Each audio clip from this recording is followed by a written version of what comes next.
What's going on YouTube? It's Chops back here with another video. And before I get in today's video, I just have to say thank you for your guys' support all year. I know I wasn't really consistent on the YouTube stuff. I kind of got stuck in the grind there. And I don't have anybody to take care of this stuff, so I'm kind of just winging it. But I appreciate you guys sticking out and supporting, even though there's not been much. But I promise there will be a bunch coming soon. I got stuff planned now. It's the off season. I kind of waited a while to post this, just to kind of let everything digest and smoke settle and stuff. I figured instead of making a final race recap, make a whole season recap, because I don't want to define the season on one race, because that's not the definition of our season. It's been one hell of a year, and I figured we'd tell the whole story of the year, not get anything misconstrued. So without further ado, here is the season recap for 2021. So we're coming off of 2 top 5 finishes and points at Shellhammers and Hamlin last year.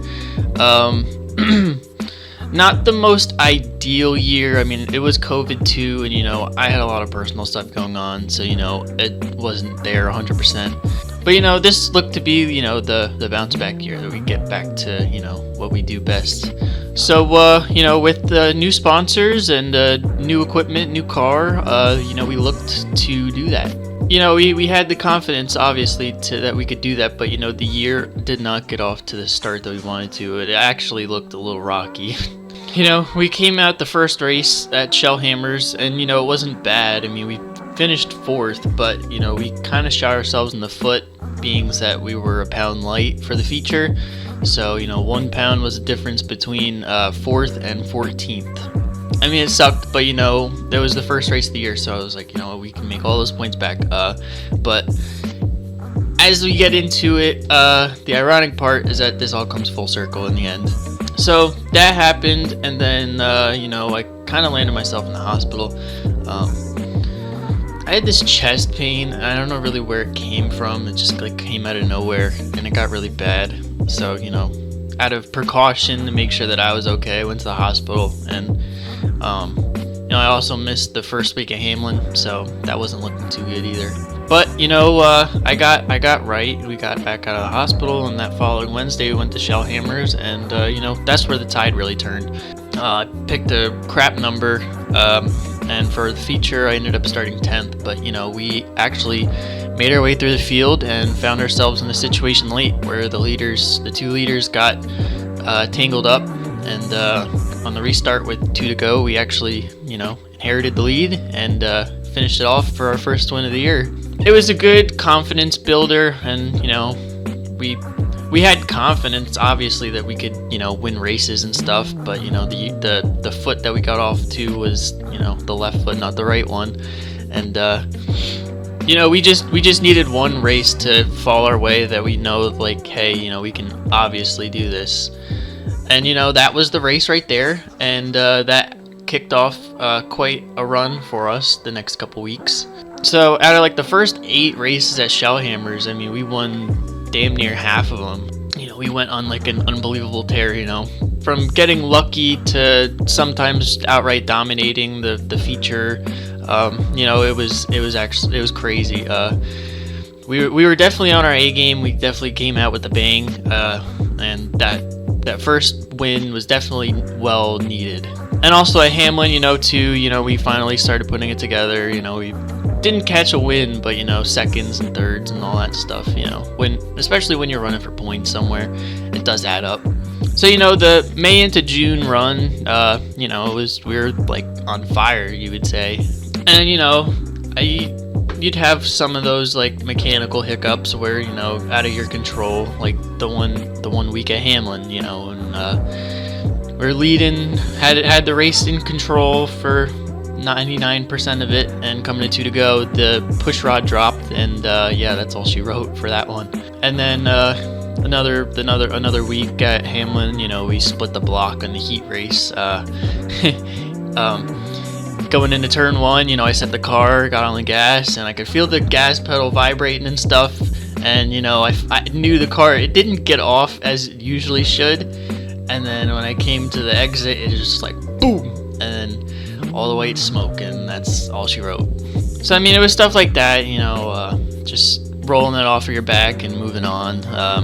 You can't dwell on it, and especially when you're running for points and stuff, just gotta have a 1 week mind.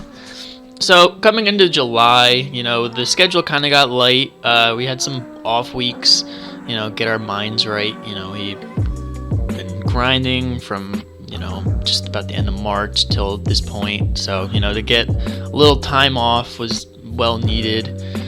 And then also too, Mother Nature was a pain in the butt this year. It seemed like just about only on Wednesdays and sometimes Saturdays, but only really on Wednesdays, Mother Nature was like, yeah, no, we're not doing this. Like, the forecast would be clear like Sunday, Monday, Tuesday, but then Wednesday it rained, and then like Thursday, Friday was fine. It was like the only day ever that it rained. So there was a good month period where we didn't race at Shellhammers because of the rain. And we also had some money races and special events and stuff like that. The Reading Fair race, we fared out pretty well there. We were 2 heat races. We won our first one and finished second in the second one, and that put us front row on the feature. We decided, since it wasn't a points race, we're gonna throw the kitchen sink at it. It didn't pan out. We ended up falling back to 6th. But it was one of those races where it was like, and it wasn't for points, so we're gonna try stuff that we normally wouldn't, and just keep it on the back of our minds for future reference. So that was fun. And then we went to the West End Fair. We ran there. For me personally, I've been racing. I've raced quarter midgets there. Since I was 9. So, and it's 5 minutes from my house. So, it's like home. You know what I mean? So, that was cool, but, I can't pick numbers to save my life. That was a big part of the year. Probably like 200 numbers, and my stupid picked 197. Figure that. So, I obviously started last. I don't think anybody was within like 50 numbers of me. And there's like 20 cars too, so, it was very important to be up front if you wanted a chance to win. So, we got up to like 5th for the heat, and we started 9th in the feature and finished like 7th or 8th or something like that. Got into some crap and fell to the back and came back as much as we could. The most important thing there, was just like finishing all the laps, and the car was in one piece, so, how are you gonna complain? And then we went to Lenko for the first time. That was a lot of fun. I was very excited for that. They say that the stage 1s are big slingshots, and they only run the bottom, but sometimes that's not the case, and this was definitely one of those times. We were running everywhere, bottom, middle, top. It was nuts. We started second on our heat there and got the lead for a little bit, and then ended up finishing second. And then there was a redraw, and again, I can't pick to save my life. So like out of 12, I picked 10. So that was great.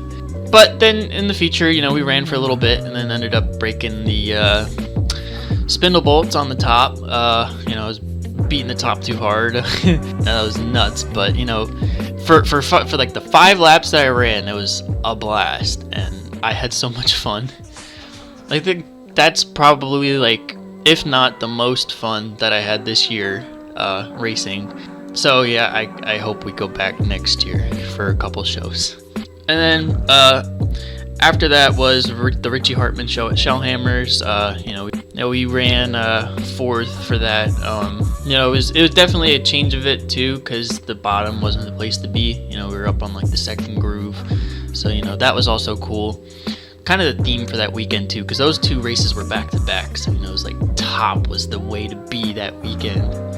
But yeah, and then we get to that late August, September run, and that's where points get tight, and the margin of error is like slim to none, and especially with the rainouts running at Shellhammers. Margin of error was like slim to none. So we had the one race they tried to get in, but it rained. they got a couple features in before ours, so they had to make them up the next week. For that week, we did double features, and for that feature, I started 7th, and I got into some junk, and we knew the importance of coming out and getting a good finish, which we didn't that race. So it kind of sucked. We ended up finishing 7th. But again, you gotta take a couple minutes, digest what happened, and then move on. And luckily for us, there was another feature to be run that night, so it didn't have to be like the whole week. So it was only like a 20-minute time span, and then it was like, all right, well, we'll suit up for the next one. That one we started much better. I started 2nd, and then we got the lead right off the jump, and that was it for the race. We kind of controlled the lead and won the race. And that put us like net neutral for points there. We gained like 2 points, something like that. I don't know. It wasn't a lot of points that we gained, but we gained points. And the points at Shellhammers is like 25 points a position. So like, it was so close. So coming into the final week of the year, we had the points lead at Shellhammers. Obviously, we knew what we had to do. We just had to go in there and execute. It wasn't that hard. You just finish in front of who you have to finish in front of, and that's pretty much it. So for our heat, I picked another decent number. I started 2nd, and again, I jumped the leader off the start. And once I got into like my groove there, I started making time and won the heat race. So that was good for us. Even a little bit more of a cushion. It wasn't much, but it was just like a couple more points. But we knew that the job wasn't finished, and there was one more race to be ran. We were confident that we were gonna pass. We had to pass and get to where we had to be to win the championship. So yeah, that's where it gets interesting, because that did not play out. Unfortunately, we started 6th in the feature because the week prior we won. So they have the handicap thing there. So the same person isn't winning every week, which it makes sense. Obviously, you don't want that for the integrity of a division. We get people are like, the same guy's winning every week. We can't do this, whatever, leave or something like that. I don't know. Yeah, you don't want that. So I completely understand why that's a thing. And it also makes it interesting for the good guys too to come through the field and showcase their talent. You know what I mean? So we lined up 6th. We ended up actually being 5th because the one person didn't come out. So it put us 5th. And, I was confident that we'd be able to get by everybody that we had to get by, and put ourselves where we had to be to lock this baby up. Didn't happen like that, unfortunately. 3rd didn't go in front of me on the green flag, whether it was driver error or car issue, whatever it was. It sucked, and it was a ticky-tacky situation. I let the frustrations get the best of me. Obviously, it was like, I started towards the back, and was racing up against was up towards the front. So I had to make as much time as I could to get where I had to be, and I was up in the last row already coming to the green, and I was just so frustrated, and yeah. I got sent to the back. But it was a ticky-tacky thing. It could have gone either way. It just sucked that we did all that work, and just for that one start to be like the nail in the final coffin. It just sucked. So that put us back to the back, and we made our way up to 5th. We picked up as many people as we could, and just ultimately fell short of the championship. But hey, 2nd ain't bad either. Considering the body of work that we put in all year. That one race and that 2nd place isn't defining our season, not one bit. 5 wins on the year, 4 at Shellhammers and 1 at Hamlin, and a slew of 2nds and 3rds, and top 5s, top 10s, whatever you want to say. Whatever statistical category, man, we stuffed the stat sheet for the analytical junkies out there. And it obviously showed on the racetrack. We were in a position just about each week to win the race, wherever we were, and we had the equipment necessary to do so, and we were on our A game each week, made sure that the car was the best that it could be and that we were the best that we could be. That was the most important thing. And then too, like, for me, the one thing that I prided off of this year was, gaining more respect out of my competitors and, people in the pits and like in the racing community. I find that to be one of the most important things to last in the sport a long time and, make headwind and, go where you want to go in the long term. I would rather this result and have everybody's respect, and pull for me and support me than, ruffle everybody's feathers and, be a champion, everybody, like, not, you know what I mean? And, too, like,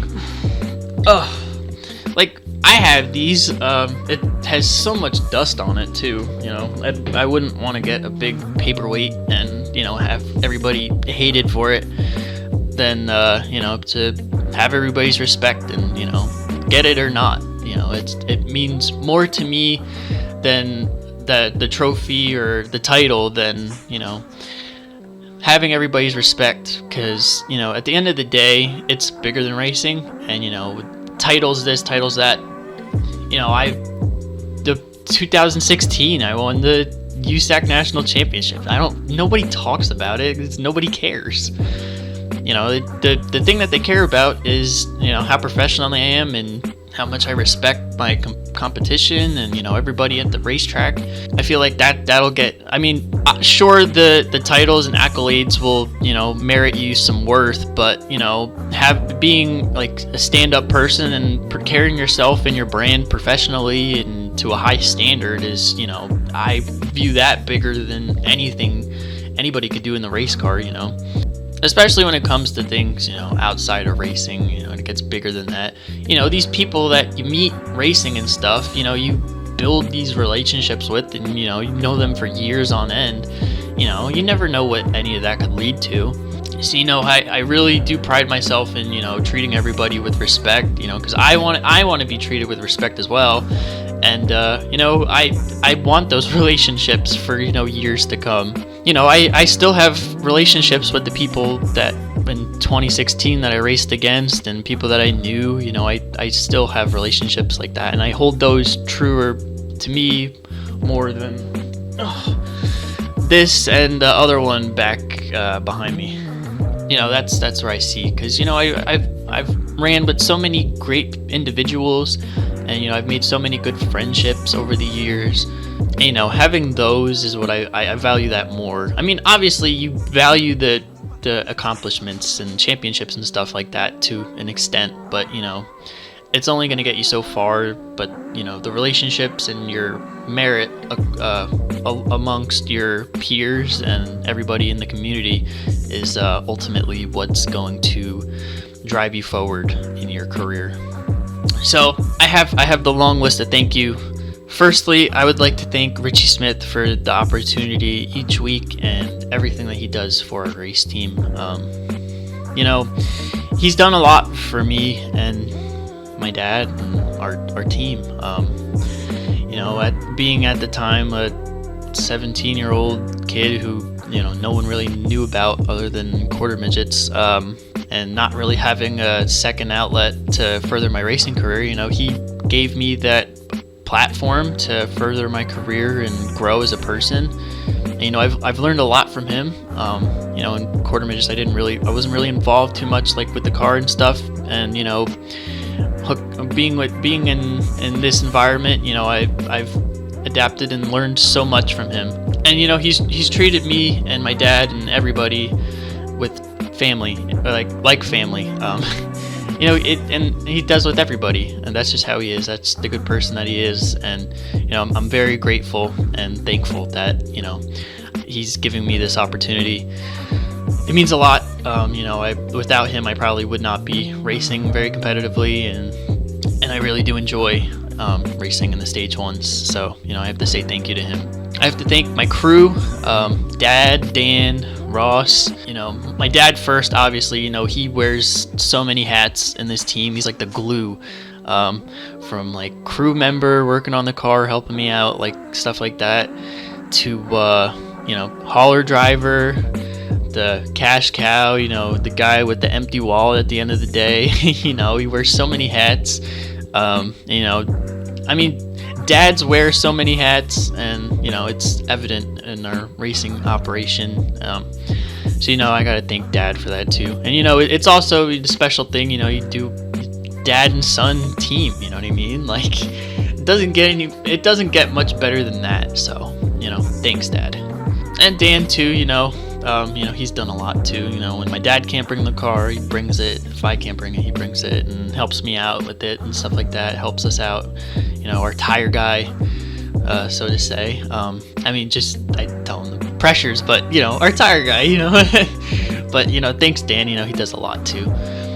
And thanks to Ross. He came on with us this year, and he's helped me a lot too with setup and adjustment and stuff like that, and reading a track, how it progresses and stuff like that. A year ago, I definitely was not on like the same page as far as how I am this year, whether what to do in what situations. So and also like all that it does too.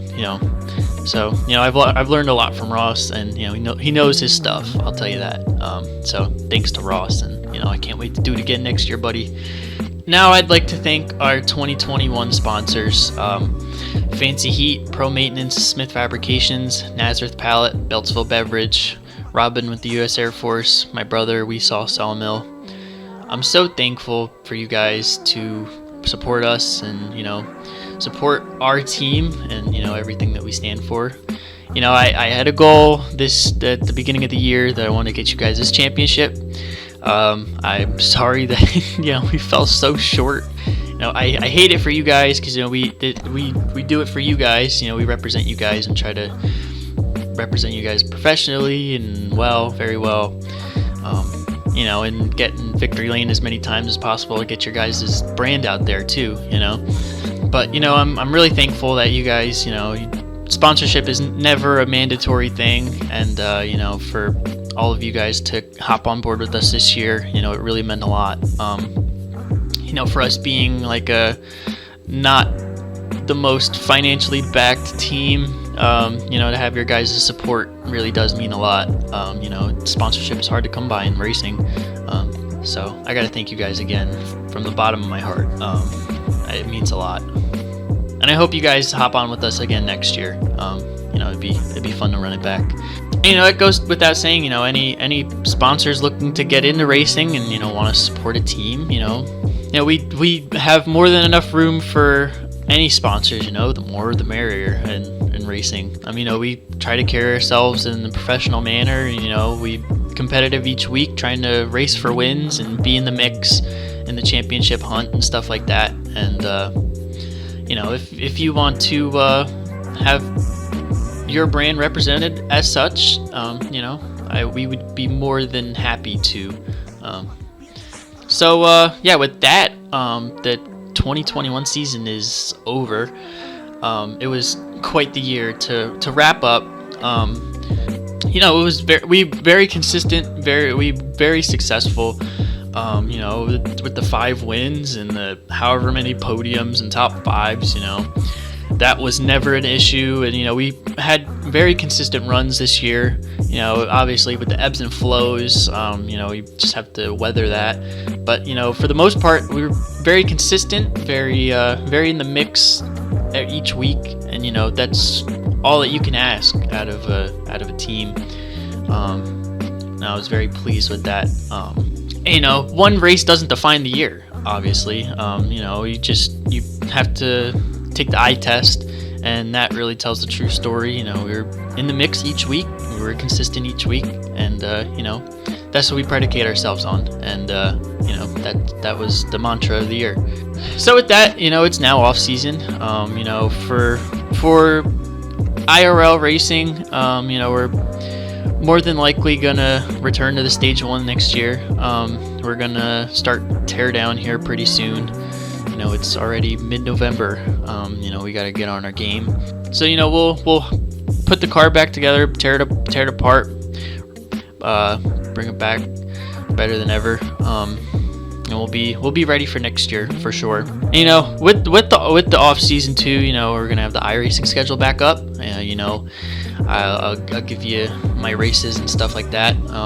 I'll be live streaming on my twitch.tv/acroback, so you guys can tune into that. I will have it in the description, like all my socials and stuff like that. You know, next week is Hard to Drive 300 at Atlanta with the NASCAR COTs. You know, I'm already practicing for that. You know, I ran that last year, and you know, between the VR and my internet, you know, I just never pan out well. You know, I'm hoping this year everything sticks it out for the week, and you know, I don't have internet problems or VR problems. I'll make sure everything's up to date so nothing like that happens. And you know, I'm very excited for that too. You know, I'm already running faster than I did last year, and you know, I'm probably like 3 tenths off of pole, 3 or 2 tenths off of pole time. So you know, I'm pretty amped up. You know, you have a lot of big name guys running that stuff, like, you know, NASCAR guys and iRacing pros and stuff like that. So I'm very amped up for that. You know, just gotta show up on qualifying day. You know, that's my big thing. But anyway, with that, you know, we'll also have the Frosty 100 too. We're gonna renew that for another year. Tentative date, December 17th and 18th. Yeah, Friday, December 17th, Saturday, December 18th. For the Frosty 100. You know, we're still working on like format and stuff. You know, I just, you know, planning and stuff like that. So if you're interested in that, you know, running that or sponsoring or, you know, just helping out in any way, you know, let me know. My socials will be down in the description box so you guys can get at me. You know, we raised $500, close to $500 last year for American Cancer Society. You know, hopefully we can smash that goal this year. Maybe the goal is $1,000. You know, that would be awesome. You know, I love doing stuff like that. But yeah, that's it for the video, guys. You know, thanks for watching. You know, drop a like, subscribe, comment, you know, do all that stuff. Again, my stuff is in the description box, you know, my Twitch, my socials, so, you know, you guys can get at me there. But yeah, thank you guys for your support this year. You know, it means a lot. I'll be on my consistent chop stuff, so till next time, I'll catch you guys. Peace.